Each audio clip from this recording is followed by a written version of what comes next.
1월 13일 목요일 삶의 기적을 일으키는 30분 예배를 시작하도록 하겠습니다.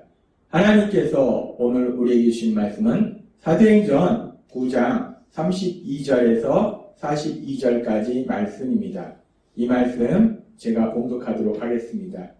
그때에 베드로가 사방으로 두루 다니다가 룻다에 사는 성도들에게로 내려갔더니 거기서 애니아라 하는 사람을 만나매 그는 중풍병으로 침상 위에 누운 지 8배라. 베드로가 이르되 애니아야 예수 그리스도께서 너를 낫게 하시니 일어나 내 자리를 정돈하라 한데 곧 일어나니 룻다와 사론에 사는 사람들이 다 그를 보고 주께로 돌아오니라. 요빠에 다비다라 하는 여제자가 있으니 그 이름을 번역하면 도르가라. 선행과 구제하는 일이 심히 많더니 그때에 병들어 죽음에 시체를 씻어 다락에 누이니라. 룻다가 요빠에서 가까운지라 제자들이 베드로가 거기 있음을 듣고 두 사람을 보내어 지체 말고 와 달라고 간청하여 베드로가 일어나 그들과 함께 가서 이르매 그들이 데리고 다락방에 올라가니 모든 과부가 베드로 곁에 서서 울며 도르가가 그들과 함께 있을 때에 지은 속옷과 겉옷을 다 내보이거늘 베드로가 사람을 다 내보내고 무릎을 꿇고 기도하고 돌이켜 시체를 향하여 이르되 다비다야 일어나라 하니 그가 눈을 떠 베드로를 보고 일어나 앉는지라. 베드로가 손을 내밀어 일으키고 성도들과 과부들을 불러 그가 살아난 것을 보이니 온 요빠 사람이 알고 많은 사람이 주를 믿더라. 아멘. 오늘도 이 시간 하나님께서 우리에게 주신 말씀을 듣기 전에 잠시 기도하는 시간 갖도록 하겠습니다. 하나님 아버지 감사합니다. 오늘도 저희들을 사랑하셔서 저희를 만나주시고 저희에게 말씀하여 주시니 감사합니다. 하나님 아버지 오늘도 주시는 말씀을 통해서 저희를 사랑하시는 하나님 그 하나님의 놀라우신 사랑을 다시 한번 기억하게 하시고 그렇게 저희를 사랑하신 하나님을 믿음으로 담대하게 세상을 살아가는 저희가 될 수 있도록 은혜 베풀어 주옵소서. 예수님의 이름으로 감사하며 기도드리옵나이다. 아멘.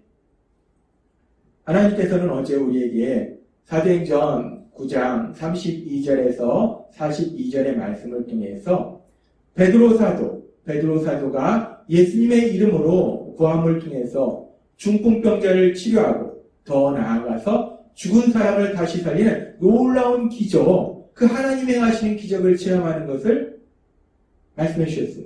그러면서 어제 말씀을 통해서 예수님을 믿는 우리들이 언제 하나님께서 행하시는 기적을 체험하는가에 대해서 말씀해 주실 때 하나님의 말씀이 있고 그 말씀에 대한 믿음 그리고 믿음의 순종이 있을 때 하나님께서 행하시는 기적을 체험한다 라고 말씀해 주셨습니다. 그렇게 어제는 이 사도행전 9장의 말씀을 통해서 우리가 언제 기적을 체험하는가 하는 부분을 말씀해 주셨고 오늘은 계속해서 같은 말씀을 통해서 하나님께서 그렇게 우리 삶 속에 예수님을 믿는 우리의 삶 속에 기적을 행하시는데 그런데 그렇게 하나님께서 기적을 행하시는 목적이 무엇인가? 하나님께서 왜 우리 삶 속에서 기적을 행하시는가? 그 부분에 대해서 하나님께서 오늘 우리에게 말씀하십니다. 사도행전 9장 33절과 4절과 35절은 이렇게 말씀합니다. 베드로가 이르되 애니아야 예수 그리스도께서 너를 낫게 하시니 일어나 내 자리를 정돈하라 한데 곧 일어나니 라고 말씀합니다. 베드로 사도가 하나님의 말씀을 믿고 믿음으로 순종해서 예수님의 이름으로 담대하게 선포하니까 8년 동안이나 중풍병으로 앓아누웠던 사람이 치료되는 그런 놀라운 기적이 일어납니다. 그렇게 베드로를 통해서 하나님께서 놀라운 기적을 행하시는데 그 기적이 일어난 이후에 단순히 그래서 이 애니아가 이제 건강하게 행복하게 살았더라 라고 하나님의 말씀이 끝나는 것이 아니라 그 다음에 이런 기적이 일어남으로 인해서 일어나는 아주 중요한 역사에 대해서 말씀하실 때 사도행전 9장 35절은 이렇게 말씀한다는 거예요.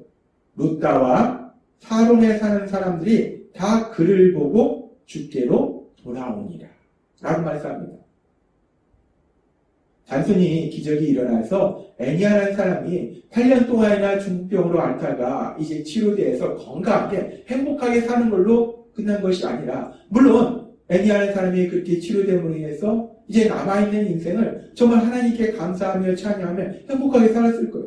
근데 거기서 하나님의 역사가 끝나는 것이 아니라, 그 기적이 단순히 거기에 머무르는 것이 아니라 그 기적을 통해서 애니아에가 살고 있던 루다와 그 주변인 사론에 있는 사람들까지도 다 주께로 돌아오더라. 예수님을 구주와 주님으로 믿고 구원받는 놀라운 기적이 일어나더라는 겁니다.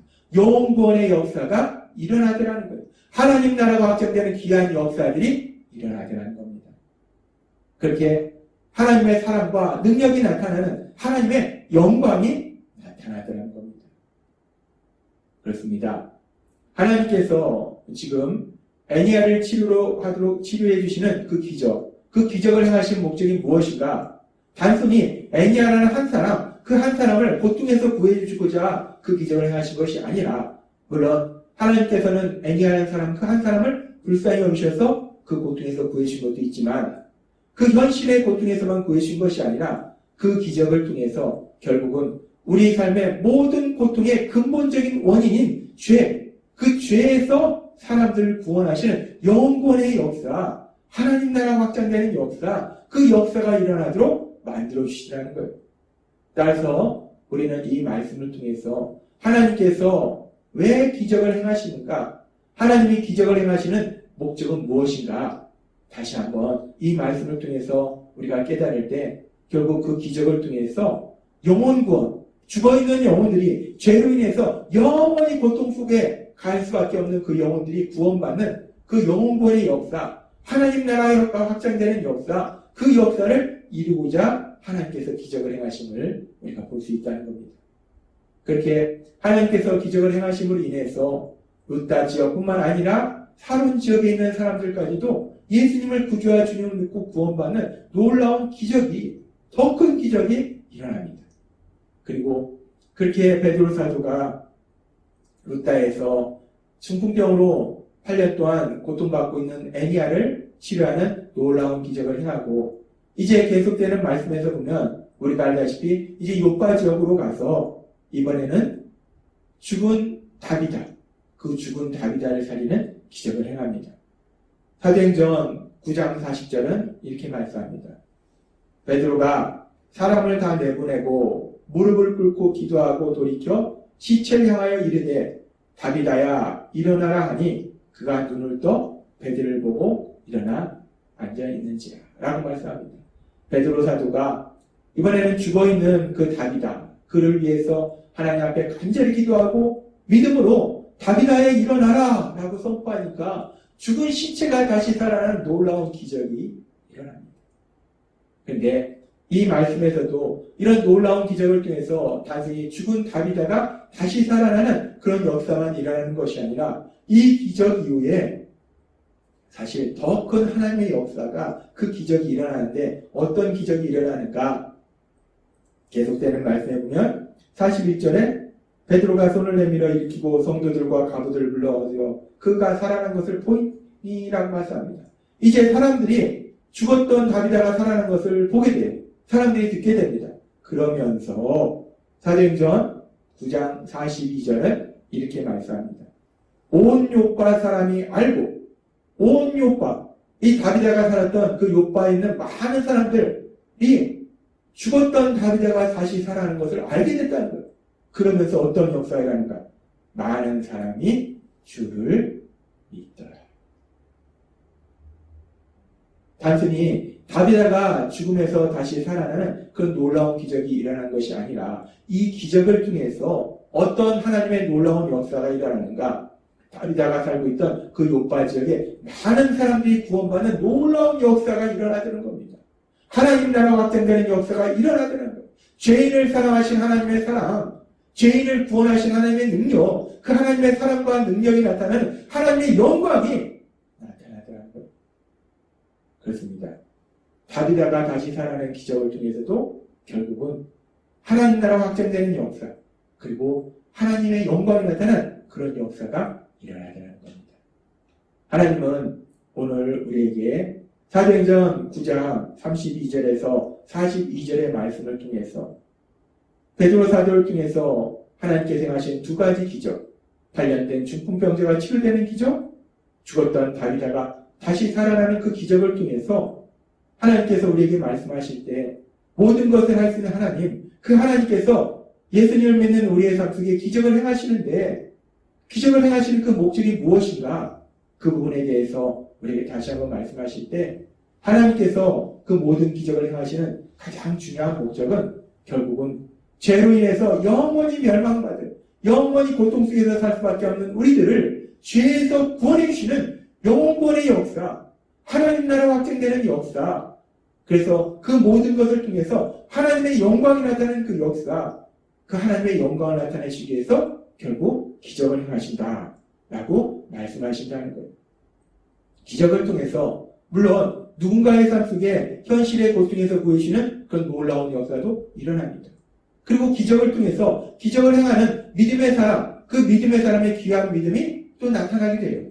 근데 단순히 기적을 통해서 누군가의 삶의 현실의 고통에서 보여주시는 차원이 아니라 믿음의 사람의 그 믿음이 얼마나 굳건한지를 보여주시는 차원이 아니라 그 기적을 통해서 가장 중요한 것은 영권의 역사가 일어난다는 겁니다. 기적을 통해서 하나님의 영광이 나타난다는 겁니다. 그래서 우리가 복음서에 보면은 하나님 예수님께서 3년의 공생의 기간 동안 많은 기적을 행하십니다. 많은 병자를 치유하시고 귀신도 내쫓으시고 초자연적인 기적도 행하시고, 근데 예수님께서 기적을 행하신 가장 중요한 목적이 무엇인가? 그것은 예수님은 기적을 행하실 수 있는 하나님이심을 사람들한테 보여준 거예요. 그러면 해서 그 예수님을 믿도록 하신 겁니다. 예수님을 믿음으로 그들이 구원받도록 하시기 위해서 하나님이신 예수님께서 3년의 공생의 기간 동안 그 많은 기적을 행하셨다는 거예요. 예수님도 기적을 통해서 결국은 사람들이 구원받도록 하시기 위해서 기적을 행하신 겁니다. 그리고 그 예수님께서는 요한복음 14장 13절에서 이렇게 말씀하십니다. 너희가 내 이름으로 무엇을 구하든지 내가 행하리니 이는 아버지로 하여금 아들로 말미암아 영광을 받으시게 하려 함이라 라고 말씀합니다. 너희가 내 이름으로 무엇이든지 구하면 내가 행하리라, 내가 기적을 행하리라. 그래서 하나님의 영광이 나타나도록 하리라 라고 말씀하신다는 거예요. 예수님의 이 말씀대로 이 예수님의 말씀을 들었고 이 예수님의 말씀을 믿었던 베드로 사도는 이 말씀에 순종해서 예수님의 이름으로 구했어요. 그래서 8년 동안이나 중풍병으로 앓아누워있던 애니아를 깨끗하게 치료하는 기적을 체험했고, 또 죽었던 다비다를 다시 살리는 기적을 체험했습니다. 그리고 그 기적을 통해서 요한복음 14장 13절의 말씀처럼 결국은 하나님의 크신 영광, 그 영광이 나타나다는 것입니다. 그렇습니다. 우리 하나님은 기적을 행하실 수 있는 하나님이신데 그 기적을 행하시는 최종 목적이 무엇인가? 결국 그 기적을 통해서 죽어가는 영혼들이 살아나는 영원의 역사, 하나님 나라 확장되는 역사, 하나님의 영광, 그 영광을 나타내도록 하신다는 거예요. 하나님께서 오늘도 우리에게 주신 말씀처럼 우리가 하나님의 말씀을 듣고 그 말씀을 믿음으로 인해서 우리가 예수님의 이름으로 구함으로 인해서 하나님의 하신 놀라운 역사, 그 기적을 체험하시는 여러분이 되시기를 바랍니다. 또한 그렇게 우리의 믿음을 통해서 하나님이 기적을 행하실 때 그 기적을 통해서 지금 베드로 사도를 통해서 일어나는 기적의 그 결과처럼 많은 영혼들이 구원받는 하나님 나라가 확장되는 하나님의 영광이 나타나는 신나는 삶을 사시는 여러분이 되시길 주님의 이름으로 축원합니다. 기도하겠습니다. 하나님 아버지 감사합니다. 오늘도 주신 말씀처럼 전능하신 하나님, 예수님을 믿는 저희의 삶 속에 기적을 행하시는 목적이 결국은 죽어가는 영혼들을 살리시는 영원의 역사, 하나님 나라가 확장되는 역사, 그래서 하나님의 영광을 나타내고자 하시는 하나님의 그 목적이 있음을 다시 한번 말씀해 주시니 감사합니다. 주신 말씀처럼 우리가 믿음으로 예수님의 이름으로 구함으로 인해서 하나님의 하신 기적을 체험하고 그 기적을 통해서 하나님의 크신 영광을 이 땅 가운데 나타내는 저희 모두가 될 수 있도록 은혜 베풀어 주옵소서. 예수님의 이름으로 감사하며 기도드리옵나이다. 아멘. 이 시간도 하나님께서 우리 주신 말씀을 묵상하면서 조용히 기도하는 시간 갖도록 하겠습니다.